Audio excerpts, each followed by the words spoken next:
پرانے وقتوں کی بات ہے، ایک نوجوان جس کا نام شاویز تھا دور دراز کے سفر پر نکلا ہوا تھا۔ وہ ایک پرامن گاؤں گلشن آباد میں اپنے مرحوم ماموں کے پرانے گھر کی وراثت سنبھالنے جا رہا تھا۔ شاویز ایک نرم مزاج اور تعلیم یافتہ لڑکا تھا، مگر دنیا کی چالاکیوں سے کچھ ناواقف۔ سفر لمبا تھا، اس لیے جب شام پڑنے لگی تو اس نے ایک چھوٹی سی پرانی سرائے میں قیام کیا۔ سرائے کے احاطے میں ایک سفید داڑھی والا فقیر بیٹھا ہوا تھا جو لکڑی کے سہارے چلتا اور ایک پرانا چوغا پہنے ہوئے تھا۔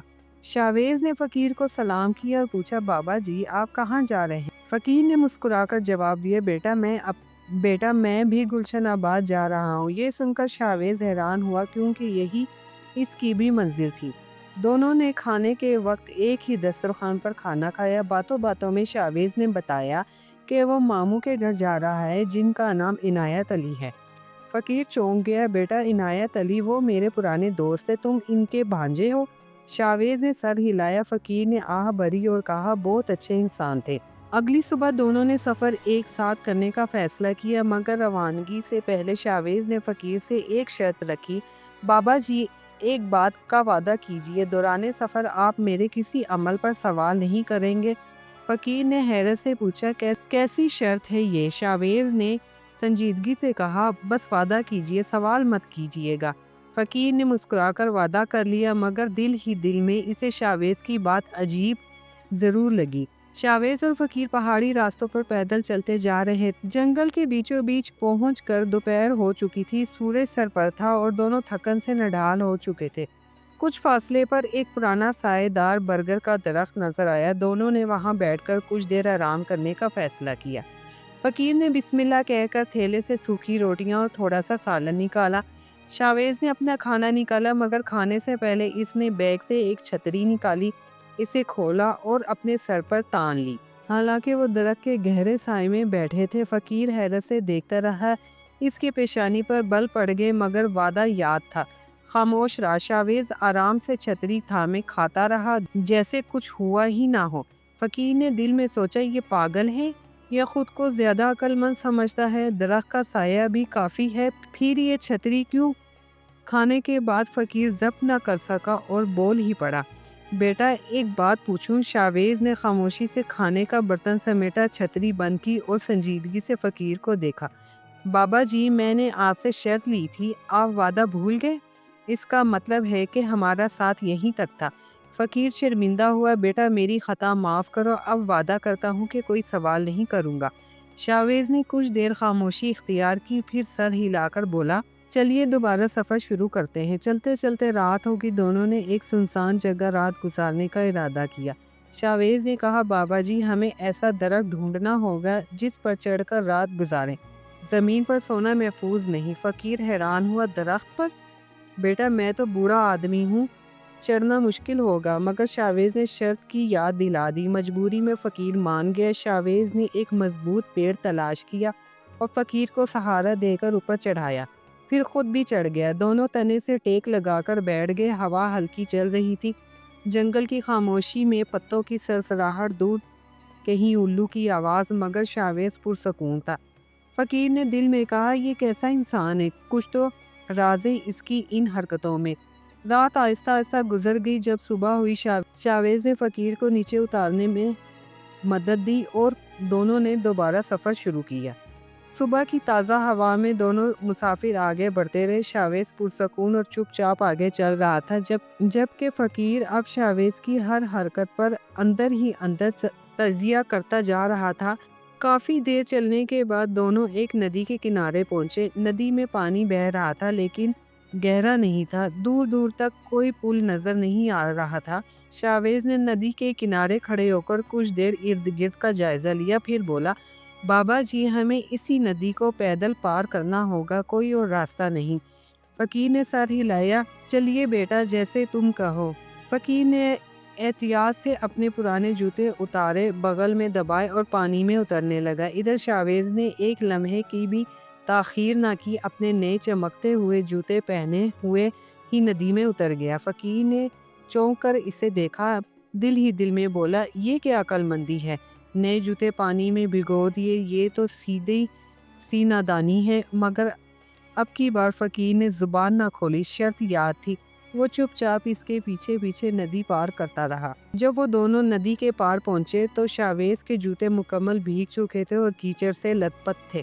فقیر نے فوراً اپنے جوتے دوبارہ پہن لیے، صاف اور خوش۔ اس نے شاویز کی طرف طنزیہ نگاہ ڈالی، مگر شاویز اپنے جوتوں کی حالت سے بے پرواہ آگے ہی بڑھتا جا رہا تھا۔ فقیر کے دل میں دوبارہ خیال آیا، یہ نوجوان آخر کیسا ہے؟ کہیں یہ واقعی کوئی بے وقوف تو نہیں؟ چلتے چلتے وہ اپنی منزل گلشن آباد کے قریب جا پہنچے۔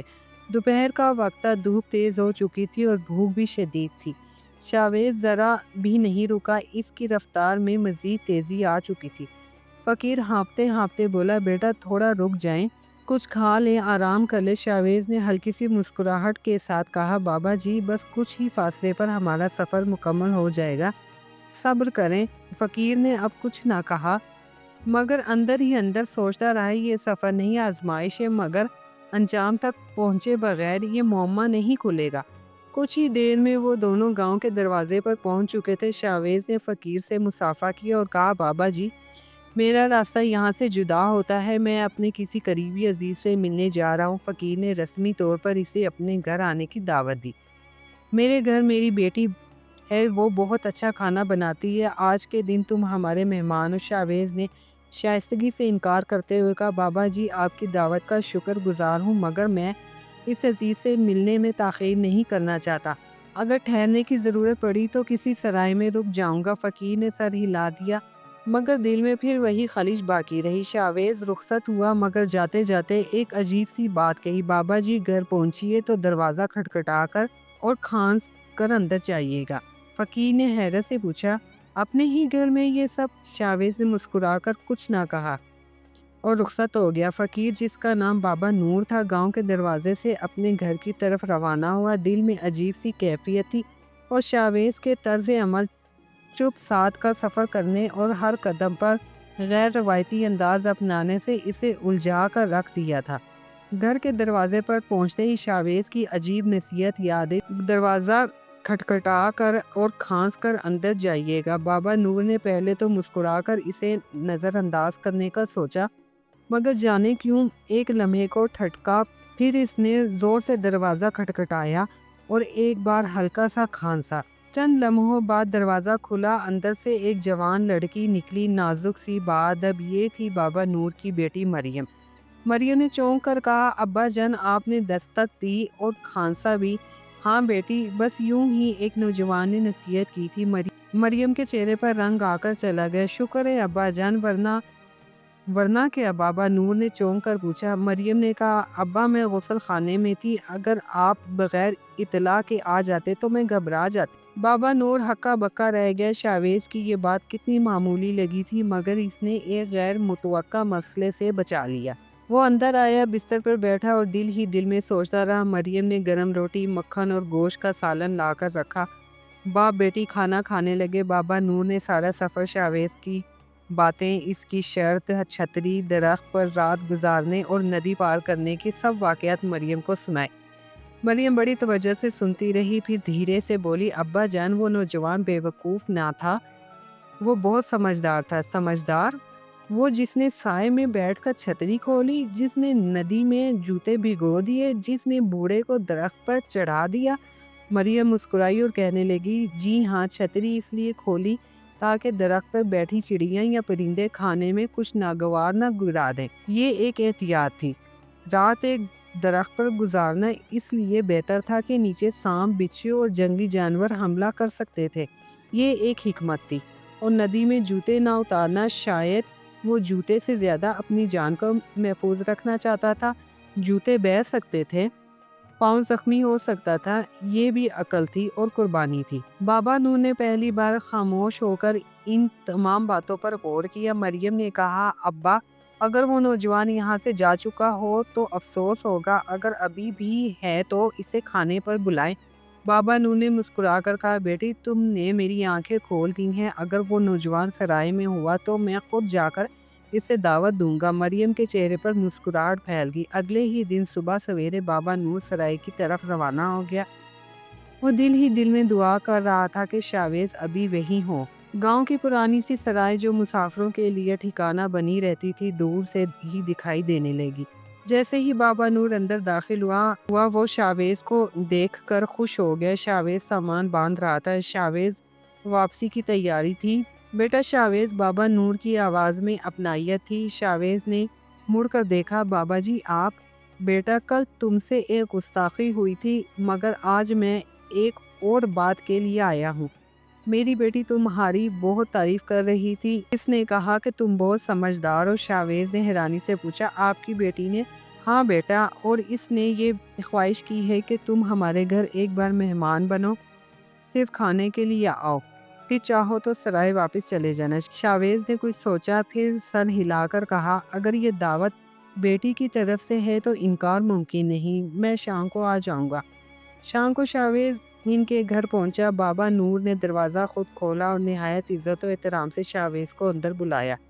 مریم نے اندر بیٹھک میں کھانے کا انتظام کیا ہوا تھا۔ کھانے کی خوشبو سے گھر مہک رہا تھا۔ گوشت، کباب، چپاتیاں، سب کچھ تیار تھا۔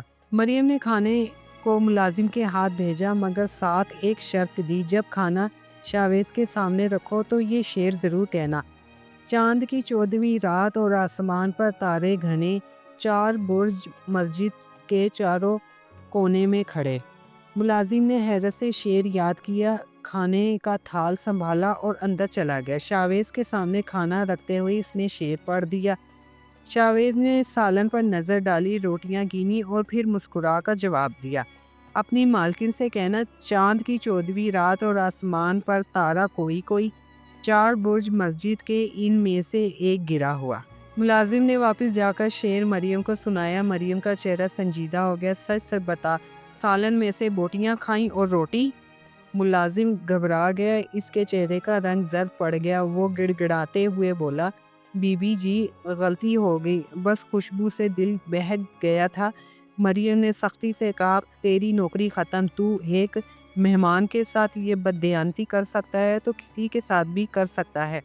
رات کا کھانا ختم ہوا، شاویز رخصت ہونے لگا تو بابا نور نے مریم سے پوچھا، بیٹی یہ سب تم نے کیسے سوچا؟ مریم نے کہا، ابا جان میں نے اس نوجوان کی عقل دیکھی تھی، آدمی میں حکمت تھی، سوچا کیوں نہ اس کی آزمائش کی جائے۔ اس کا جواب بھی حکمت سے بھرا ہوا تھا۔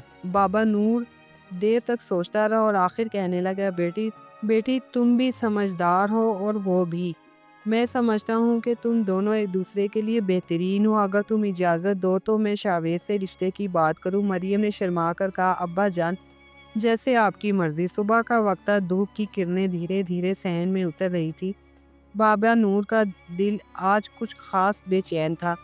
وہ کئی بار بیٹھ کر اٹھا، کبھی دروازے کی طرف دیکھتا، کبھی مریم کے کمرے کی طرف۔ آخر کار اس نے اپنے دل کی بات کہنے کا ارادہ کر لیا۔ وہ سیدھا سرائے کی طرف گیا جہاں شاویز قیام پذیر تھا۔ شاویز سامان سمیٹ رہا تھا، سفر کے آثار اس کی آنکھوں میں تھے۔ بابا نور نے آہستگی سے آواز دی، شاویز بیٹا۔ شاویز نے مؤدب ہو کر جواب دیا، جی بابا جی، حکم کرے۔ بابا نور کچھ لمحے خاموش رہا، پھر دھیرے سے بولا، شاویز میرے پاس دنیا کی دولت تو نہیں، بس ایک ہی بیٹی ہے۔ شاویز میں نے تم میں وہ سچائی دیکھی ہے جو آج کل کے زمانے میں کم لوگوں میں ملتی ہے۔ تمہاری باتیں، تمہاری شرطیں، تمہارا سکوت، یہ سب حکمت سے بھرا ہوا ہے۔ میں چاہتا ہوں کہ تم میری بیٹی کا ہاتھ تھامو، کیا تم میری بات قبول کرو گے؟ شاویز خاموش ہو گئے، اس کے چہرے پر گہری سنجیدگی چھا گئی۔ پھر اس نے نظریں جھکائی اور آہستہ سے کہا، بابا جی یہ آپ کا بڑا کرم ہے، میں اس لائق نہیں، لیکن اگر آپ اور مریم بی بی واقعی مجھ پر اعتماد رکھتے ہیں تو میں وعدہ کرتا ہوں کہ ہمیشہ عزت و وقار اور اخلاص سے اس رشتے کو نبھاؤں گا۔ بابا نور کی آنکھوں میں خوشی کے آنسو آ گئے۔ اس نے شاویز کو گلے سے لگا لیا۔ چند روز بعد شاویز اپنے ماں باپ کو ساتھ لے کر گلشن آباد واپس آیا۔ سادگی مگر خلوص سے بھرپور نکاح کی تقریب ہوئی۔ پورے گاؤں میں بات پھیل گئی کہ بابا نور نے اپنی بیٹی کا رشتہ ایک ایسے عجیب مگر عقل مند نوجوان سے کیا ہے۔ شادی کے بعد بابا نور کے گھر میں سکون اتر آیا۔ مریم اور شاویز ایک دوسرے کی عقل، فہم اور عزت کا احترام کرتے تھے۔ ایک دن شام کو مریم نے شاویز سے پوچھا، شاویز ایک بات سچ سے بتاؤ، سفر میں وہ سب کچھ کیوں کیا؟ چھتری، درخت، جوتے، وہ شرط۔ شاویز نے مسکرا کر کہا، مریم انسان کے کردار کی پرکھ سفر میں ہوتی ہے۔ بابا جی کی نرمی، ان کا صبر اور ان کا دل جانچنا ضروری تھا، اور میں جاننا چاہتا تھا کہ کیا وہ صرف بزرگ ہونے کے ناطے عزت کے قابل ہیں، یا ان میں وہ درگزر ضبط اور ظرف بھی ہے جو اصل بزرگوں میں ہوتا ہے۔ شرط ایک آزمائش تھی، ان کے لیے بھی اور میرے لیے بھی۔ مریم مسکرا دی، اور میرا امتحان؟ شاویز نے شرارت سے کہا، وہ تو شعر میں تھا جو تم نے پاس کر لیا۔ اور پھر دونوں ہنس لیے۔ ایسے ہی شاویز اور مریم کی زندگی علم، محبت، برداشت اور حکمت سے بھرپور چلتی رہی، اور بابا نور اکثر صحن میں بیٹھا دعا کرتا ہے، اے اللہ، ہر بیٹی کو ایسا شوہر عطا فرما جو اس کی عزت کرے، اور ہر باپ کو ایسا اطمینان نصیب ہو جیسا تو نے مجھے دیا۔